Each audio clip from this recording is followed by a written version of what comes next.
Respect is rarely lost in one dramatic moment. It erodes quietly through a single psychological mistake repeated over time.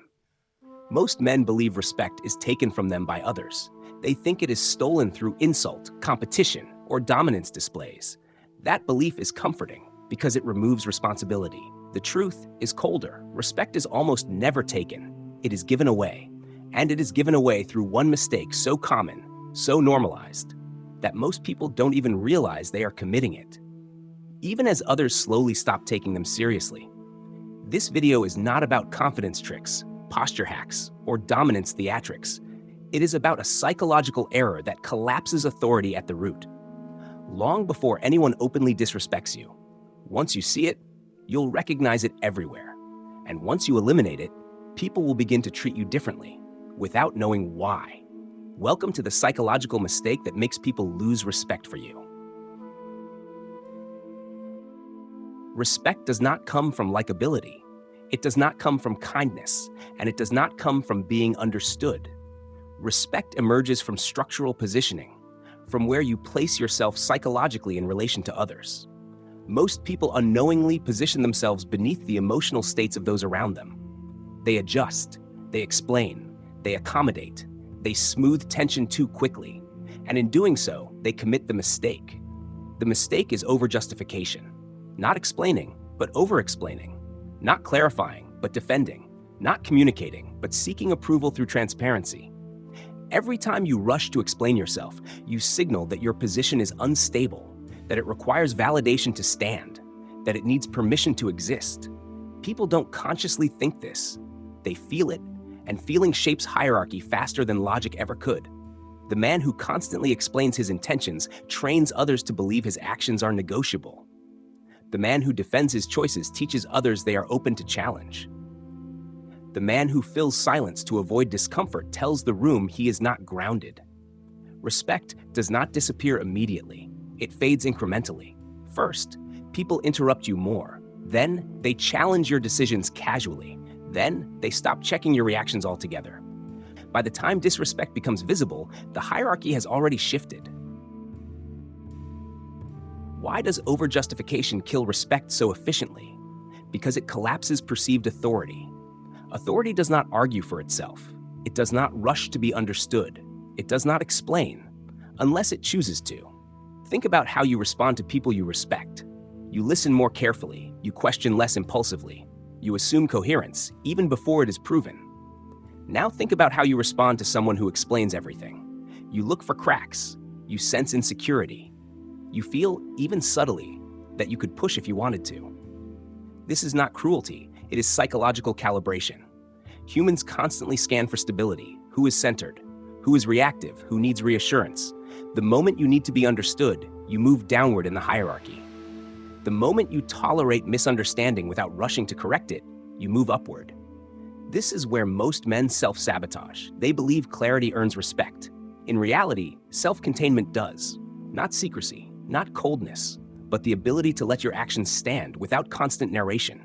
The respected man allows ambiguity, because ambiguity implies depth, and depth commands patience.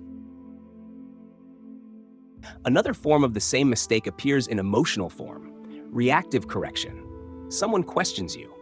You immediately respond. Someone doubts you. You rush to prove. Someone subtly disrespects you. You overcorrect with tone, explanation, or intensity. Each of these reactions communicates the same thing. You touch something important, and once people know where importance lives, they know where to apply pressure. The man who retains respect understands timing. He does not respond when provoked, he responds when it benefits him. He does not clarify emotionally, he clarifies structurally. He does not defend identity, he lets consistency do the work. This is why calm men appear powerful. Even when silent, they are not withholding words, they are withholding reactivity, and reactivity is the currency others use to measure leverage. Most men didn't choose this mistake consciously, they were trained into it. From an early age, approval was framed as safety. Explaining yourself meant avoiding punishment. Clarifying meant reducing conflict. Being understood meant being accepted. Over time, this wiring solidified into a reflex. When tension appears, explain.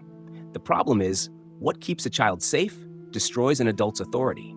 In adult hierarchies, explanation is not neutral, it is positional. It places you in response mode rather than authorship. And the longer you live in response mode, the more others assume you exist to be reacted to rather than followed. This is why people who are intelligent, competent, even skilled, still lose respect. Respect is not granted for internal qualities, it is granted for external structure. How you hold pressure, how you move through ambiguity, how you behave when misunderstood. The mistake persists because it feels moral. It feels mature, it feels reasonable. You tell yourself you're being fair, communicative, transparent. But psychologically, you are leaking frame control. Every social environment runs on frames. Whoever defines what matters, what is normal, what requires explanation, controls the interaction. The moment you begin justifying yourself inside someone else's frame, you have already lost ground. Notice how respected figures rarely rush to clear every misunderstanding. They let misinterpretations exist until correction serves their timing. They are not careless. They are selective. Most men do the opposite. They panic at misalignment. They fear being seen incorrectly.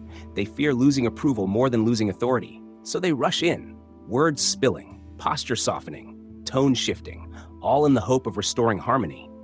But harmony without hierarchy produces contempt. People do not respect those who remove all friction. They respect those who can tolerate it. This brings us to the most uncomfortable layer of the mistake, the need to be liked. Seeking likability is the fastest way to sacrifice respect, not because likability is bad, but because the pursuit of it reverses polarity. You begin adjusting to others instead of letting others adjust to you. The respected man does not ask himself, "How do I come across?" He asks, "Does this align with my position?" That difference is everything. When you speak to be liked, your voice carries uncertainty. When you speak to be precise, your voice carries weight. People feel this instantly. This is why overjustification often increases doubt instead of resolving it. The more you explain, the more others sense that something needs explaining. Silence, when held calmly, implies completeness. Excess explanation implies instability. This does not mean becoming silent by default. It means becoming deliberate. You speak when speech advances structure. You clarify when clarification strengthens position. You explain when explanation is requested, not when it is begged for internally. This is how you stop hemorrhaging respect without becoming aggressive or distant. Another aspect of the mistake shows up in apology. Apologizing for existence, apologizing for tone, apologizing for decisions that required no apology. Frequent, unnecessary apologies shrink presence. They signal that you experience yourself as an inconvenience, and people unconsciously treat you as one. Respect requires a quiet assumption of legitimacy. You behave as though your place is already earned, not arrogantly, but calmly. The respected man does not seek permission to occupy space. He occupies it and lets others adapt. This is also why consistency matters more than charisma. One emotionally stable, non-reactive response, repeated over time, outweighs 1,000 persuasive explanations. Eventually, people stop testing what does not move, and this is the turning point most men miss. Respect is not restored through confrontation. It is restored through withdrawal of the mistake. You stop explaining prematurely. You stop correcting emotionally. You stop narrating your intentions. And something subtle happens. People begin to lean in. They listen longer. They phrase challenges more carefully. Not because you demanded respect, but because you stopped signaling that you lacked it. The mistake dissolves when you no longer need to convince others of who you are.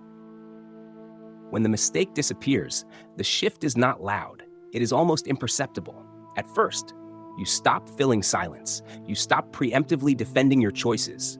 You stop adjusting your behavior to manage how others might feel about it. Nothing dramatic happens, and that is the point. Respect does not announce its return. It settles. People begin to pause before interrupting you. They wait a fraction longer before challenging you. They phrase disagreement more carefully, as if testing the ground before stepping. This is not because you became intimidating. It is because your behavior no longer invites testing. Most people test unconsciously. They poke for instability the way water searches for cracks. When it finds none, it moves elsewhere. Your presence begins to feel self-contained. You are no longer emotionally porous. Conversations stop feeling like negotiations for approval and start feeling like exchanges of position. This is where authority stabilizes. You are no longer perceived as someone who needs to be understood. You become someone others seek to understand. That inversion is the foundation of respect. Notice how your words land differently now. Fewer of them are required. Statements no longer need cushioning. Silence no longer feels dangerous. It feels intentional. This is also where fear drops away. Not fear of conflict, but fear of misinterpretation. You accept that being misunderstood, temporarily, is often the price of being respected, long-term.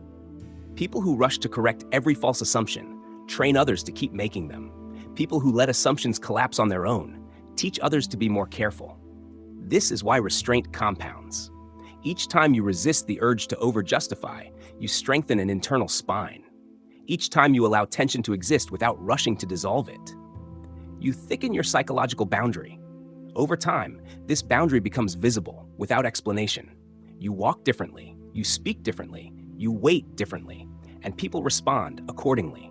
This is not performance, it is calibration. The man who eliminates this mistake does not become colder, he becomes clearer. He does not withdraw from the world, he stops leaking himself into it. And here is the final truth. Respect is not earned by convincing others of your value. It is earned when you stop acting as though your value is in question. Once that assumption changes, internally, the world adjusts, externally. That is why the psychological mistake that makes people lose respect for you is never loud, never dramatic, and never malicious. It is simply the habit of explaining yourself, as though you need permission to exist. Remove that habit, and respect returns on its own.